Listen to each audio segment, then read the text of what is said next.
Elle pensait vivre une enfance ordinaire. Elle a été kidnappée puis abusée par sa propre tante. 20h41, Congo. Une fillette de 8 ans assiste en silence à l'enterrement de sa mère. Elle avait été assassinée quelques jours plus tôt. Le soir même, dans la confusion du deuil, elle disparaît. Enlevée par sa tante, arrachée à sa vie, cachée sous une fausse identité. Prisonnière, 2 ans d'enfermement, de violence, de solitude. À 15 ans, elle est brisée dans ce qu'elle a de plus profond. Mais elle refuse de laisser son histoire s'éteindre. Elle prépare sa fuite. Un soir, elle s'échappe. Sans bruit, sans bagage, juste avec de l'espoir. Pourchassée par ceux qui voulaient la garder captive, comment a-t-elle réussi à tromper la vigilance de ses ravisseurs? Comment a-t-elle survécu seule, sans argent, sans identité? Vous saurez tout dans les moindres détails. Bienvenue dans StoryCube. Une fois, j'ai failli mourir brûlée dans un pneu. J'ai pas entendu parler. Une fois, j'ai failli mourir brûlée dans un pneu. Ouais. Je me mettais à genoux, il y avait un pasteur qui priait sur moi et qui disait qu'en gros, j'avais le mal en moi, qu'il fallait que ça sorte. J'ai aussi été agressée sexuellement. Je me rappelle juste qu'ils me disaient on jouait à papa et maman. Et au Togo, c'était par une femme. Je la voyais tous les jours. Je me pose plein de questions, je me dis mais pourquoi elle me touche? Qu'est-ce qui se passe? Genre pour moi, c'est les hommes qui font des trucs bizarres comme ça, pas les femmes. Enfin, on me surnomme Cendrillon. Moi, je viens d'arriver du bled, donc je sais pas c'est qui Cendrillon. Et en fait, je vis sa vie, mais en 2 fois pire. Je me fais frapper, je fais à manger, je fais le ménage. Quand ces filles font des bêtises, c'est moi qui me fais frapper. Elles me prennent pour une poupée. Bonjour tout le monde, aujourd'hui dans StoryCube, j'accueille Aqua. Kidnappée, violentée et cachée au Togo pendant 2 ans. Elle a vécu l'enfer. Elle a grandi dans la violence et a finalement réussi à s'échapper. Aujourd'hui, on a la chance de la voir dans cette vidéo pour nous raconter son histoire dans les moindres détails. Ce que je te propose, c'est qu'on attaque directement dans le vif du sujet et qu'on aborde un peu d'abord ton enfance, ce que tu t'en souviens. Jusqu'à tes 5 ans, tu vis plus ou moins normalement, j'imagine. Alors, ma vie à ce moment-là, elle est un petit peu spéciale, dans le sens où est-ce qu'en fait, ma mère, elle est tombée malade. Ouais. Elle pouvait plus rien faire, en fait. Elle était devenue un peu comme un enfant. Ouais. Et il y avait mon père qui était encore en vie. Lui, c'était plutôt Monsieur Travail. C'était un petit peu ça, et j'étais élevée par mes tantes. T'es où à ce moment-là? Enfin, t'es dans quel pays? Au Congo. Ouais. J'avais fui l'école, comme à mon habitude. Et je me suis assise à côté d'elle, sauf que ce jour-là, j'ai entendu du bruit. Du coup, en fait, je me suis cachée sous le lit. Il y a une personne qui est rentrée par la fenêtre, une dame. J'ai pas vu son visage. Elle s'est mise au-dessus du lit de ma mère. Et en fait, ma mère, elle a commencé à convulser. Et la dame, elle a fui par la fenêtre. Et moi, je suis sortie du lit, j'ai commencé à crier, j'ai appelé tout le monde et tout. Et en fait, au même moment, mon père est rentré du travail. Donc il est arrivé, il a attrapé sa femme, il a essayé de courir avec elle à l'hôpital. Mais c'était déjà trop tard. Tu ressens quoi, toi, à ce moment-là, quand tu comprends ce qui se passe? Pas du tout. Déjà, je me suis dit... jusqu'au jour d'aujourd'hui, je me dis, c'est qui cette femme? Parce que je pense que j'ai réellement eu un blocage. J'arrive pas à mettre un visage sur cette personne. Ouais. Donc, jusqu'au jour d'aujourd'hui, ça me hante un petit peu, je dirais. Et j'étais complètement paniquée. Tu dis que tout a basculé après ça. Mais juste avant, quel souvenir tu regardais de ta maman? Une femme super joyeuse, vraiment très solaire. Je suis son portrait craché par exemple. Elle s'est accouchée toute seule, c'est ce que les gens lui disent. Mais une femme solaire, super, le cœur sur la main, qui aide beaucoup de personnes. Donc tu dis qu'il y a un événement très marquant qui déclenche en fait toute cette histoire, c'est le décès de ta mère. Qu'est-ce qui se passe du coup, juste après ce décès? Alors juste après ce décès, en fait c'est le soir de son enterrement que j'ai été enlevée. Ils en ont profité le soir de son enterrement vu que tout le monde était triste, tout le monde était à l'enterrement. J'étais avec toute ma famille et en fait quand je me suis réveillée, j'étais dans un avion. C'est la personne qui m'accompagne, je ne reconnais pas son visage. J'ai reconnu le visage des autres personnes qui nous ont accueillis au Togo par contre. Ouais. Tu réalises à ce moment-là qu'on est en train de te kidnapper? Je comprends pas du tout ce qui se passe. Et il te dit quoi, la personne qui t'accompagne à ce moment-là? Que je dois rester à côté d'elle, que je dois pas bouger, que je dois rester sage, que je dois écouter. Ensuite, t'atterris quelque part. T'atterris où? On a atterri au Togo. Il se passe quoi après ce moment-là, dès que t'atterris? Du coup, on m'amène chez une famille, la famille qui allait m'accueillir. Et en fait, c'était des amis à la personne qui m'a kidnappée, c'est-à-dire ma tante maternelle. Tu reconnais ces amis à ce moment-là? Non, je les connais pas. Je les connaissais pas vraiment. Il y avait un seul visage que je connaissais, on va dire, via des photos, mais encore, c'était pas vraiment clair, quoi. Il se passe quoi dans ta tête quand tu les rencontres, tu les vois, Je suis paniquée, je suis pas bien. J'essaie de poser des questions, mais j'y arrive pas vraiment parce que vraiment, enfin, ma timidité et mon stress fait que je suis bloquée. Toi, tu veux retrouver ton père, par exemple? Ouais, bah oui, pour moi, enfin, il me reste plus que mon père, vu que je venais de perdre ma mère, donc je me dis, enfin, c'est la seule personne que j'ai envie de voir là actuellement, quoi. T'arrives donc là-bas, tu fais leur rencontre, il se passe quoi après ça, les prochains jours, les prochaines semaines? Alors, au Togo, c'était un petit peu difficile.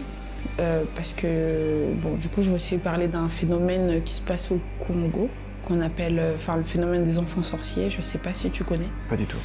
Dès qu'un enfant, en fait, il perd ses parents, bah, il est un peu abandonné, sauf s'il y a une tante qui a un bon cœur pour s'occuper de l'enfant, bah, il va être abandonné à la rue. Il va être accusé, en fait, d'être un enfant sorcier. En gros, pour être dehors. Parce qu'ils sont très religieux. Enfin, au Congo, c'est beaucoup la religion, la confiance au pasteur, les trucs comme ça et tout. Et du coup, bah, j'étais considérée comme enfant sorcier. J'étais maltraitée, j'étais frappée. Une fois, j'ai failli mourir brûlée dans un pneu. J'ai pas entendu parler. Une fois, j'ai failli mourir brûlée dans un pneu. Ouais. Bah, en fait, c'est les genres de trucs qui arrivent aux enfants qu'on considère enfants sorciers. Tu peux mourir brûlée dans un pneu. Genre vraiment, genre on te met dans l'intérieur du pneu et on met le feu et voilà. Ouais, ça a failli m'arriver, mais je saurais pas expliquer comment ça s'est passé pour qu'on m'en sorte.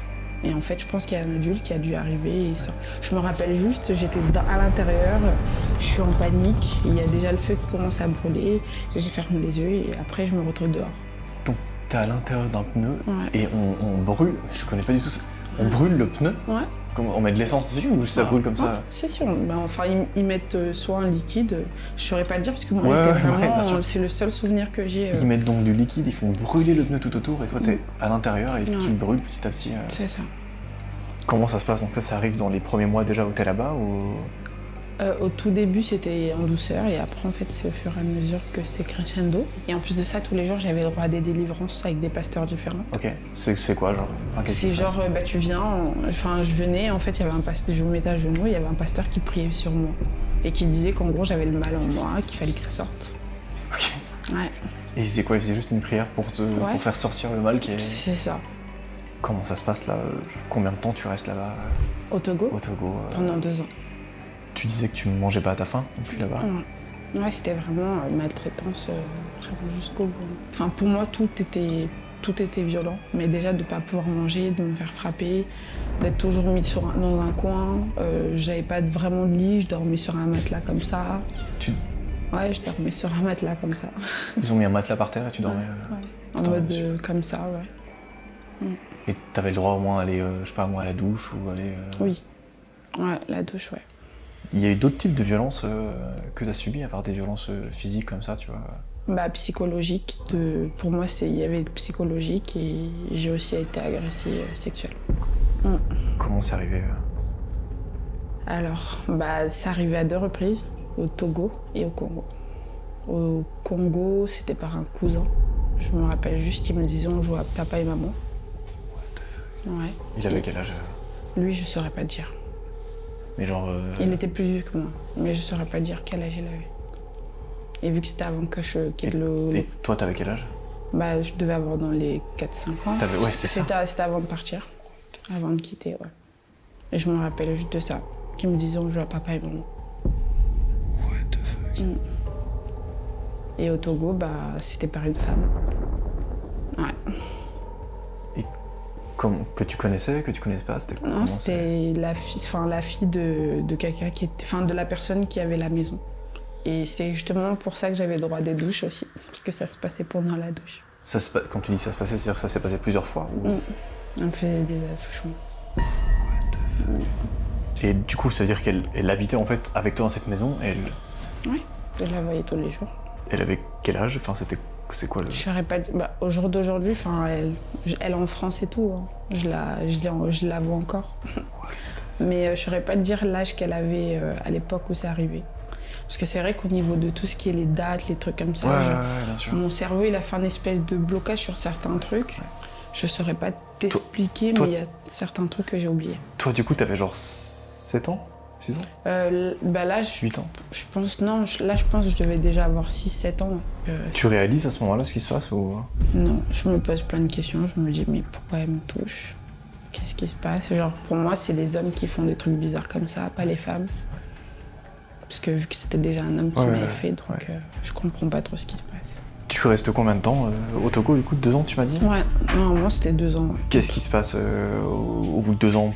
Comment t'arrives à partir? Qu'est-ce qui... Alors, en fait, il s'est passé un truc où ils m'ont fait une délivrance. Et en fait... Une délivrance, c'est toujours c'est un mec qui arrive et qui prie... Voilà, un pasteur qui arrive, qui prie. Quand ils m'ont fait la délivrance, en fait, j'ai craché quelque chose et ils ont dit, c'est bon, le mal, il est sorti. Pour eux, c'était ça. Ça se trouve, c'était juste un glaire qui était sorti. Mais pour eux, c'était le mal, il est sorti. Et en fait, à partir de ce moment-là, je n'étais plus considérée comme une enfant sortie. Après ça, en fait, la personne qui m'avait accueillie, elle a prévenu ma tante. Et en fait, après, ça a été la préparation de mon départ du Togo. J'ai pas trop compris, parce que du coup, au Togo, en fait, j'étais mieux traitée, vu que le mal était parti et que je n'étais plus considérée comme un enfant sorcier. Et du coup, j'étais mieux traitée. Et d'un coup, on me dit, tu vas partir en France, et on me ramène en France. Donc, moi qui me disais que tout ça, c'était fini, mais au final, en fait, non. T'arrives en France, et qu'est-ce qui se passe? J'arrive en France, du coup, on arrive d'abord à Paris. Un truc très bizarre, on était parti à Château-Rouge. Et en fait, là-bas, je sais, tu connais Château-Rouge? Ouais, mais peut-être les gens, pour ceux qui connaissent pas, du coup, oui, c'est vrai. C'est un peu style, comment dire, c'est un peu le bled, mais en miniature, sur Paris. Et là-bas, il y a beaucoup de Congolais. Et en fait, vu que c'est un espèce de marché, on avait fait un tour là-bas. Et moi, en fait, je pensais qu'on était reparti au Congo. Ok, ouais. Parce que j'étais petite, je les entendais tous parler lingala. Je me suis dit, on est rentré, genre enfin, je vais retrouver mon père, alors que pas du tout. Et en fait, après ça, c'était le train et Montpellier. J'arrivais à Montpellier, c'est là où je vais réellement vivre et habiter. Chez ma tante, la grande sœur de ma mère, du coup, celle qui a orchestré tout ça. Pour que je comprenne bien, ça veut dire que ta tante, elle t'a peut-être envoyé au Togo pour faire extraire ce truc de l'enfant sorcier, puis ensuite l'a ramené en France pour... Ouais, mon raisonnement, en tout cas, d'après elle, c'était ça. Du coup, j'arrive en France, j'arrive à Montpellier, je la découvre elle, et je découvre sa famille. Elle a 5 filles. On me surnomme Cendrillon. Moi, je viens d'arriver du bled, donc je sais pas c'est qui Cendrillon. Et en fait, je vis sa vie, mais en 2 fois pire. Vraiment, la vie de Cendrillon, en mode, je suis la boniche, je me fais frapper, je fais à manger, je fais le ménage. Quand ces filles font des bêtises, c'est moi qui me fais frapper. Elles me prennent pour une poupée, une petite esclave. Quand je suis arrivée au début, on va dire que c'était calme, parce qu'en fait, il y avait, je sais plus si c'est sa mère ou une tante, mais pour moi, c'était ma grand-mère. Elle était venue en fait du Congo en France en mode pour que je sois moins effrayée. Parce qu'elle et moi, on était là-bas au Congo ensemble. Donc quand elle est arrivée, on va dire que ça se passait bien parce qu'elle a été présente. Donc j'étais pas maltraitée, j'étais pas utilisée, c'était pas bizarre. Et en fait, je lui parlais que à elle. Et après, en fait, quand elle est repartie, c'est là que tout a repris, ce truc où je suis maltraitée, je faisais la vaisselle, je faisais la maison. Genre, il fallait même que je me lève plus tôt pour faire la maison avant d'aller à l'école. Il y a un événement marquant que tu as vécu à ce moment-là où tu te dis, là c'était une dinguerie, tu vois. Alors, le jour où j'ai demandé après mon père, la seule fois où j'ai osé demander après mon père. Ça s'est passé comment? Très mal. J'ai demandé à ma tante. Et en fait, elle m'a enfermée dans une chambre et elle m'a frappée toute l'après-midi. Et du coup, après ce jour-là, j'ai plus jamais demandé après mon père. Tu vis combien de temps avec ta tante? Combien de temps j'ai vécu avec eux? Ouais, avant de mes 7 ans à mes 15 ans. Tu vis plus longtemps chez ta tante que tout ce que j'ai vécu. Que tout ce que tu as vécu, ouais. C'est pour ça que pour moi, c'était vraiment après où je pensais que c'était fini, mais en fait... C'était quoi ta routine pendant ces 8 années? C'était tout le temps la même chose. Je me lève vers 6-7 heures. Je fais le ménage. Je prépare le petit-déj. Ces enfants mangent. Moi, je mange un petit peu et je vais à l'école. Quand je reviens, je dois faire la vaisselle, Je dois prévoir et organiser un peu à manger, ce qu'elle va faire. Je l'assiste, je suis à côté d'elle.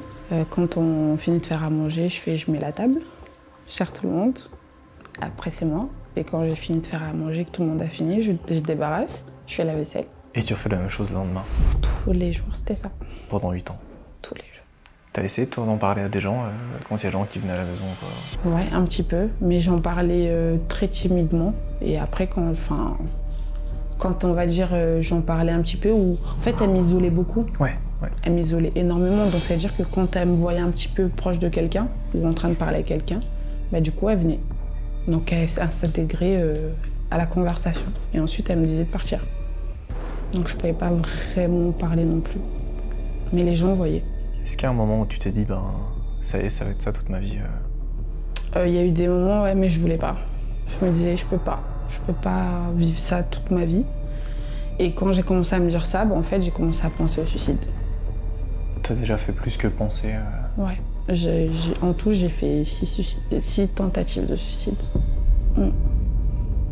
Comment c'est? En fait, à chaque fois, il y avait quelque chose qui faisait il y avait quelqu'un qui intervenait. Je ne saurais pas dire pourquoi. Mais il se passait toujours quelque chose pour qu'il y ait quelqu'un qui vienne, on va dire, m'aider ou me sauver un petit peu. J'ai voulu sauter par la fenêtre, il y a quelqu'un qui a ouvert là, en mode de « qu'est-ce que tu fais ?» Du coup, je descends du truc. J'ai voulu me prendre la même chose, on me surprend. J'ai voulu boire tu sais, l'eau de Javel, là. Ouais. Pareil. Des médicaments, pareil. On m'a retrouvé, lavement d'estomac, des trucs comme ça. Mais à chaque fois, il se passait quelque chose. Et la toute dernière fois, je saurais même pas. En fait, j'avais pleuré, j'ai voulu me couper les veines, mais j'avais tellement pleuré, je crois que j'étais épuisée et je me suis endormie. Ouais. Je me suis réveillée, genre le truc, il était là et j'ai pas compris. Tu t'es sentie un peu séquestrée durant cette période-là, ou bloquée ou... Ah, tout le temps. Je l'étais tout le temps, j'étais tout le temps épiée, tout le temps. Je pouvais rien faire. Tout était contrôlé, tout était... Même mes amis de l'école. Hein. Une fois, dis-toi, il y a une amie d'enfance. Elle était venue à la maison pour venir me chercher pour qu'on joue juste devant la maison. Ma tante, elle lui a balancé un seau d'eau pour la virer.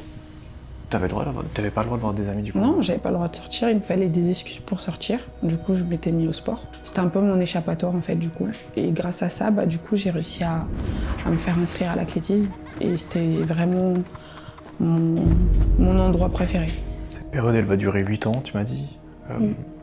Comment elle se termine? C'est quoi la suite de cette période? Alors, comment ça s'est terminé? C'est quand j'ai failli me faire violer dans sa maison. Ouais, par un pasteur. Et en fait, le pasteur, il dormait dans une chambre à côté. Okay. Moi, j'étais sur l'ordinateur et en fait, il est venu me voir. Et en gros, il m'a tendu un billet de 5 €. Il me donne et tout. Et il me dit, tiens, tu t'achèteras des bonbons. Donc moi, je suis jeune, tu me donnes un billet de 5 €. Merci, pasteur. Ouais. Et en fait, il s'attendait à ce que je le remercie d'une autre manière. Moi, je lui ai juste dit merci comme ça, parce que du coup, déjà, j'avais du mal aussi avec le contact physique. Et en fait, je suis restée là en mode, merci. Et lui aussi, il est resté là, me regardant en mode, il attendait quelque chose. Et après, en fait, il s'approchait de moi. Déjà, j'étais comme ça. Et après, en fait, il m'a fait une bise. Il m'a fait une deuxième bise. Et en fait, la troisième, il m'a mis sa langue dans la bouche. Ouais. Et j'ai crié, je l'ai poussé. Et j'ai commencé à crier. Je savais pas quoi faire à part crier, me débattre. Parce que en fait, j'avais peur. Pour moi, on était seuls dans la maison. Donc, à part faire ça, ou peut-être, parce qu'il y avait des escaliers, en fait, là où j'étais, peut-être sauter. Enfin, pour moi, c'était que faire des trucs bizarres pour qu'il s'éloigne. Ouais. Et en fait, j'ai tellement crié qu'en fait, ça a réveillé sa fille. Et lui, il pensait aussi qu'on était seuls. Et en fait, il y avait sa fille qui dormait dans la chambre. Donc, c'était ma chance. Et dès qu'elle m'a entendue, elle est sortie de la chambre. Elle arrive à côté de moi. Qu'est-ce qui se passe? Je lui ai expliqué. Après, on est restés, elle et moi, dans sa chambre, en attendant que les parents y rentrent du travail. Elle avait quel âge, la fille? Je pense qu'à cette époque, elle devait déjà avoir au moins la vingtaine. Ok, ouais, je pense. Parce que donc elle a compris ce qui pouvait se passer pour elle. Ouais, elle a compris direct. Et du coup, en fait, on les a attendus, ils sont rentrés. On a fait une réunion de famille. Et moi, je m'attendais... Parce que je me suis dit, vu que sa fille, elle a réagi comme ça, je me suis dit, ses parents, forcément, il va se passer quelque chose. Mais, enfin bref, les choses se passaient jamais vraiment comme je voulais, parce que moi, j'avais toujours de l'espoir, mais eux, ils étaient pas de mon côté, quoi. Et du coup, en fait, elle a dit, il doit avoir l'habitude de faire ça au bled. C'était ça, sa phrase. Et du coup, Elle a laissé. Et le monsieur, il dormait dans la même maison que moi. Et toi, tu fais quoi après ça, du coup? Tu te sens comment déjà à ce moment-là? Après ça, insomnie. Je peux plus dormir. Je suis censée dormir, mais j'entends du bruit, je me dis, le gars, il est en train d'essayer de dormir dans la chambre, du coup. Même si je dors pas toute seule, mais pour moi, c'était que ça. Les cauchemars que je fais, c'est ça. J'arrive plus à dormir la nuit. J'ai des marques sur le corps, des traces de comment j'étais frappée. Et en fait, il y avait eu aussi une convocation à l'école. Ma tante, elle n'est pas partie, elle a envoyé sa fille. Et sur le chemin, en fait, quand on y allait, elle m'a menacée, sa fille. Elle m'a dit, ouais, si t'as dit quelque chose, tu vas voir que ce que t'as déjà vécu, c'était rien. Ouais. Sa plus grande fille, elle m'a dit ça. Et du coup, de là, je me suis dit, non, mais en fait, même si tu meurs, en fait, ça fait rien, en fait. Ouais. Donc, autant mourir ailleurs. Donc, je me suis dit, il faut que je parte d'ici. Et du coup, ma copine en question, à qui elle avait balancé le seau d'eau, là, sa mère, elle était au courant de tout ce qui se passait. Elle en avait marre, la mère de ma copine. Donc t'es partie chez la mère d'une de tes copines? Voilà. Elle m'a gardée pendant quelques jours, mais vu que j'étais mineure, elle risquait d'avoir des problèmes, elle voulait m'adopter et tout. Ça allait être long, procédure et tout. Juste quand tu fugues, tu fugues comment? Il se passe quoi à ce moment-là? Genre c'est la nuit, tu prends tes affaires, tu cours? Non, c'était en mode école et je suis pas... Et t'es pas rentrée, quoi? Voilà, c'est ça. T'es allée chez ta pote? Voilà. Et je suis pas rentrée, mais elle savait que j'étais chez une amie, mais elle savait pas laquelle. Ouais. À la mère du coup de ta pote, tu lui dis tout ce qui t'arrive chez toi? Est-ce que tu balances tout en volée? Oui, elle est au courant de tout. Qu'est-ce qui se passe après? Ta tante, elle essaie de te retrouver? Quand je faisais l'athlétisme, on va dire que c'est un petit quartier, donc tout le monde se connaissait un petit peu. Donc les gens savaient que j'avais disparu, entre parenthèses. Ouais. Et du coup, vu qu'elle risquait d'avoir des problèmes, j'étais repartie chez ma tante, puisque j'avais pas le choix. Et en fait, quand je suis réellement partie définitivement, là, à cette époque-là, c'était quand j'avais rencontré mon tout petit premier copain, via les réseaux sociaux. Et du coup, je parlais avec lui, je lui expliquais ce que je vivais. Et lui, pareil, il n'était pas d'accord, il n'était pas bien. Donc, il habitait à Paris. Donc, il avait fait Paris-Montpellier pour venir me voir. Et en fait, quand il est venu, c'est là que j'ai pris le courage en fait, de réellement partir, parce que je me sentais pas toute seule. Ouais. Et tu pars comment à ce moment-là? Tu prends toutes tes affaires, tu te dis t'en vas? Je prends quelques affaires et je pars, c'est tout. Tu les préviens pas? Non, je suis juste partie. Après, on m'a plus vue et vu que là, j'étais avec une personne que les gens ne connaissaient pas. Donc là, vraiment, les gens ne savaient pas où j'étais. Ouais. Quand on me voyait dans la rue, ça faisait des « c'est elle », des trucs comme ça. Ouais. Genre, je me cachais tout le temps. Genre, je vivais la nuit. Tu dormais où, du coup, entre le moment où tu as été placé en famille d'accueil et entre... Alors, en fait, mon tout petit premier copain, il avait un ami à lui qui lui avait laissé son logement. Ok. Et il était parti à l'île de la Réunion et du coup, lui a laissé son logement et du coup, on était là-bas. Et après, vu que ça devenait compliqué, c'est là, en fait, je me suis dit, c'est plus intelligent de partir en famille d'accueil, quoi. T'es placé en famille d'accueil. Comment ça se passe? En famille d'accueil... T'as quel âge à ce moment-là, déjà, à peu près? Quand j'ai fugué de chez eux, j'avais 15 ans. Ouais, c'est ça. Donc t'as à peu près 15 ans. De mes 15 à 18 ans, j'étais plus chez eux. Ok. Voilà. Donc je suis en famille d'accueil. En soi, ça se passe bien. Parce que je suis dans mon coin. Si j'ai envie de parler avec la personne, je lui parle. Si j'ai pas envie, il y a personne qui me frappe. Ouais, c'est ça. Donc là, je redécouvre un petit peu, on va dire, une autre vie. Parce que ça pourrait être une autre vie, en fait. Ouais. Et au final, après, au bout d'un moment, on m'explique que je dois quand même voir ma famille, que je dois quand même faire des visites avec eux. Parce que du coup, ils considèrent que ta tante, là, c'est ta famille, actuellement. Ouais. Quand j'étais vraiment plus jeune, en fait, elle m'a donné ma carte d'identité dans la main. Et en fait, elle m'a dit, tiens, c'est un document important, tu dois pas le perdre. Et j'ai regardé, et en fait, j'ai vu que je m'appelais Léa, que je portais le nom de famille de son mari, ma date d'anniversaire, qui était le 15 août. J'ai pas trop compris. Elle t'a littéralement fait de nouvelle identité? Ouais, j'ai été adoptée en fait, mais je savais pas. Elle m'a juste donné la carte d'identité et elle m'a dit tiens, ça c'est important, tu dois pas le perdre. Ton prénom de l'époque, du coup, comment tu... En fait, à la base, moi, mes parents m'ont appelé Léa, Kevin. Bon, il y a une petite histoire pour le Kevin, c'est pas Kevin comme les garçons, mais voilà, Léa, Kevin. Machingi. Ouais. Normalement, c'est ça que je dois porter comme nom, mais... Et donc, t'arrives en France et tu t'appelles différemment, du coup? Ouais. Tu t'appelles comment en arrivant en France? Juste Léa Kaliangila. Ouais. Le nom de famille de son mari. Ouais. Donc, t'arrives dans cette famille d'accueil, tu redécouvres un peu ce que c'est la vie. Est-ce que, cette fois-ci, tu te poses des questions sur ton père? Est-ce que... t'essaies de le retrouver? C'est quoi un peu la suite? Vu que ma tante, elle m'avait tabassé en me disant qu'il était mort. Pour moi, en fait, dans mon inconscient, il était mort. Ouais, c'est ça. Et comment ça se passe, la suite? Comment Par la suite, déjà, moi, vu que j'allais pas bien psychologiquement, j'ai demandé à avoir des psychologues. Du coup, j'ai commencé à avoir un suivi de psychologue, donc ça, déjà, ça m'a fait du bien. Mais c'est plus le côté de la visite avec la famille où je me disais, pourquoi me forcer à voir des gens alors qu'ils savent ce qui se passe, quoi. Et d'ailleurs, même ce jour-là, ma famille d'accueil, elle a cru qu'elle allait devenir folle. J'aurais voulu appeler la police pour ma famille. En gros, ils m'ont fait une délivrance et ils m'ont fait boire de l'eau et de l'huile. Ok. Et du coup, en mode prière, ils ont organisé leur salon, ils ont fait tout un truc, ça se mélange pas les deux. Ouais. Donc forcément, ça a fait une réaction. Ouais. Genre mon ventre, il était énorme, il était gonflé, mais genre vraiment, on dirait qu'il allait exploser. Et ma famille d'accueil, elle était pas bien parce qu'elle était ambulancière. Ouais. J'étais mal, j'avais le ventre gonflé, En fait, je vomissais, j'avais des douleurs, je criais, je savais même pas ce qui se passait exactement dans mon corps. Et elle comprenait pas ce qui se passe, elle voulait appeler la police et tout. Mais moi, vu que j'avais l'habitude d'avoir peur de ma tante, malgré que je sois partie en famille d'accueil, je lui ai dit non, ne les appelle pas, laisse, ça va aller, je sais pas, genre ça a passé ou un truc comme ça. Du coup, je me suis forcée à me faire vomir et là, c'est passé. Et j'ai réussi à dormir. Le lendemain, on a essayé d'en reparler. Et je lui ai dit, c'est ce genre de truc que je vivais chez eux. Et à partir de là, en fait, elle m'a dit, t'es plus obligée d'aller les voir. Ouais, c'est ça. Ouais. Et de là, en fait, elle me comprenait un peu plus. Donc, elle comprenait un peu mieux mon personnage très réservé, tout le temps dans sa chambre, qui parle pas, qui, dès qu'on lui dit de faire un truc... En fait, j'étais devenue un soldat. Ouais. On me disait, à table. Je viens, ok, à table. Tu dis que tu as repris contact avec tes frères? En fait, mes frères, ils m'ont retrouvée sur Facebook. Un jour comme ça, je suis sur Facebook et je reçois un message. Coucou, je suis ton frère. Pour moi, j'ai plus de mère, j'ai pas de père. Pour moi, c'était ça. Pour moi, c'était eux, ma famille. Je saurais pas dire comment ça se fait, que mon cerveau, il est vraiment oublié. Voilà. D'après les psychologues que j'ai pu voir, ils m'ont dit avec tous les traumatismes que j'ai vécu, c'est normal. Je peux pas garder autant de souvenirs non plus. Et du coup, je reçois ça comme message. Et en fait, c'est ça, je me suis posé la question. Mes frères, je me suis dit, mais en fait, avec tout ça, mais c'est vrai, ça se trouve, j'ai des frères. Du coup, la personne a continué à me parler et tout, mon frère continue à me parler. Il me sort plein de trucs et tout. Je me dis, mais ça, c'est vrai. Mais ça, en même temps, je sais pas. Ça, c'est vrai, mais ça, je suis pas au courant. Et je me disais, mais c'est trop bizarre. Je devenais folle.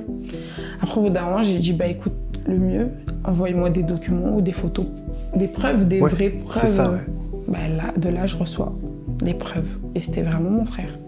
Tu reçois quoi comme preuve? Mon acte de naissance. C'est là que je vois qu'à la base, je m'appelle Léa Kevin Machingi, que j'ai une autre date d'anniversaire, qui n'a rien à voir. Ma vraie date d'anniversaire, c'est le 15 juillet 1992, alors que la fausse, c'est 15 août 1993. Je vois le nom de mon père, genre vraiment en mode pour de vrai. Et je vois son visage aussi, parce que j'avais complètement oublié son visage. Ma mère non plus, j'avais pas de photos, à part les souvenirs que moi j'avais dans ma tête, quoi. Donc là, je me vois avec mes frères aussi, ils m'envoient une photo où j'étais avec eux. Et c'est là que je me rends compte qu'en fait, c'est vraiment mes frères. Qu'est-ce qui se passe dans ta tête à ce moment-là? J'ai cru que j'allais devenir folle. Mais vraiment, genre pendant 3 mois, j'ai souri, j'ai pleuré, j'ai souri, j'ai pleuré, vraiment. Ensuite, j'ai essayé de contacter ma tante, parce qu'à cette époque-là, je parlais encore un petit peu avec elle. Et en fait, je l'ai contactée. Et avant de la contacter, j'ai fait une prière. Et j'ai dit, j'en ai marre du mensonge, je veux la vérité, tout ça et tout. Et en fait, quand je l'ai appelée, je sais pas pourquoi, mon intuition m'a dit, lui dis pas directement que t'es au courant de ce qui se passe, que tes frères, tout ça et tout. Je l'appelle et en fait, je lui dis, au fait, je suis née à quelle heure? Et en fait, inconsciemment, elle me répond, au fait, ta date d'anniversaire, ils se sont trompés. J'ai dit, ils se sont trompés. J'ai dit, qui se sont trompés? Elle dit, l'administration française. Genre, elle met tout sur le dos de l'administration française. J'ai dit, mais toi, t'es une maman, t'as 5 enfants. T'as eu 4 enfants avant, 3 enfants avant moi. Et comment ça se fait que l'administration se trompe sur la date d'anniversaire de ton enfant et genre jusqu'au jour d'aujourd'hui. Et il faut que ça soit elle qui le découvre. Bref, j'ai compris qu'elle est en train de me mentir en fait. Et de là, en fait, je l'écoute. Et après ça, en fait, j'ai pété un câble. Je lui ai dit, écoute, je suis au courant de tout. Je sais que t'es une menteuse. Je sais que t'as fait ci, ça. M'avait plus jamais j'aurais dû couper les ponts avec toi depuis. Ouais. Je sais même pas pourquoi. Enfin bref, Tu la confrontes à... En fait, c'est là que vraiment je réussis à sortir, ouais. je pense, tout ce dont j'avais besoin de sortir un peu. Et après, je raccroche, je la bloque. Voilà. Du coup, en fait, pendant plusieurs mois, je voulais pas lui parler. Elle faisait tout pour m'appeler, elle m'harcelait. Hein. Elle a appelé tout le monde. Tu vas voir tes frères à un moment donné ensuite ou... Pas encore, je les ai pas encore vus. Là, en fait, ça fait 5 ans que c'est arrivé. Ok. Là, ça fait 5 ans que j'ai découvert que j'avais des frères. Du coup, je les ai pas encore vus, ils sont au Congo. Et ton père, tu l'as eu un jour en appel ou Mon père, il est déjà mort, malheureusement. Ouais. En fait, c'était l'enclenchement de ce recherche là par rapport à mes frères. C'est que mon père, il est mort du coup en 2009. Ouais. Et en fait, sa dernière volonté, c'était que mes frères aient pu me retrouver. Parce que lui, il savait que tu as été kidnappée et que... Voilà, c'est ça. Et tes frères, ils se sentaient comment quand ils t'ont retrouvée? Ils étaient... Ah, eux, ils sont heureux, mais genre tout le temps, à chaque fois qu'ils me parlent, c'est plus moi en fait. J'ai pas l'habitude d'avoir des frères. Ouais, bien sûr. Donc je sais pas comment agir. On sait pourquoi ils ont pas forcément essayé de te rechercher plus tôt ou avant ça ou Alors je pense qu'ils avaient du mal puisque du coup ils avaient aucune information sur moi, puisque mon identité elle avait complètement changé. Donc ils savaient pas où chercher. Et en fait, d'après ce que mon frère il m'a expliqué de comment il a fait pour me retrouver, c'est qu'en fait il y avait une dame qui venait souvent au Congo en vacances et apparemment elle connaît ma tante en France. Et en fait quand il l'a vue, il a juste pris son courage, il allait la voir et il lui a demandé est-ce que vous connaissez une dame qui s'appelle Lily, tout ça nanani, nanana, tout ça et tout. Et la dame elle a dit oui c'est ma copine, son mari c'est un tel, tout ça et tout. Et en fait elle savait même pas que mon frère il était en train de me rechercher. Ouais, c'est ça. Et du coup, de là, eux, ils ont fait encore C'est comme ça qu'ils ont... Exactement. Est-ce qu'ils ont mené une attaque en justice, peut-être contre ta tante ou un truc j'imagine que... Pas encore. Ouais. Mais ça, je crois, logiquement, c'est à moi de le faire. Ouais, ça fait pas longtemps que j'arrive à parler de mon histoire. Ouais. Vraiment. Donc, c'est un petit peu ça aussi. Bah écoute, merci beaucoup. Est-ce qu'il y a peut-être un mot de la fin que tu aimerais dire aux gens qui ont vu ton histoire ou qui l'ont entendu Bah oui, s'il y a des jeunes filles, des jeunes Congolaises, je sais pas, ou d'ailleurs, parce que je pense que mon histoire, certes, elle est pas commune, mais en même temps, elle est un petit peu commune, entre parenthèses, parce que je pense qu'il y a certaines jeunes filles qui doivent vivre ça, mais qui gardent ça pour eux. Pour moi, je dirais, parler. Tout simplement, parlez-en. Je sais qu'au départ, c'est pas facile.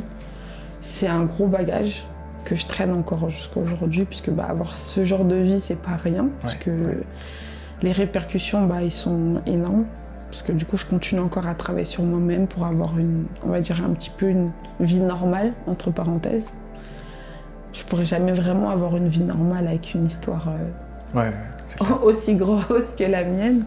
Après, il y a certaines personnes aussi, je pense, qui comprenaient pas aussi mon comportement, moi, dans ma jeunesse aussi. Enfin, je sais pas s'il y a des amis à moi qui vont me reconnaître en regardant la vidéo, mais je pense qu'il y en a beaucoup qui vont comprendre beaucoup de choses aussi par rapport à moi. Mais le tout, c'est vraiment...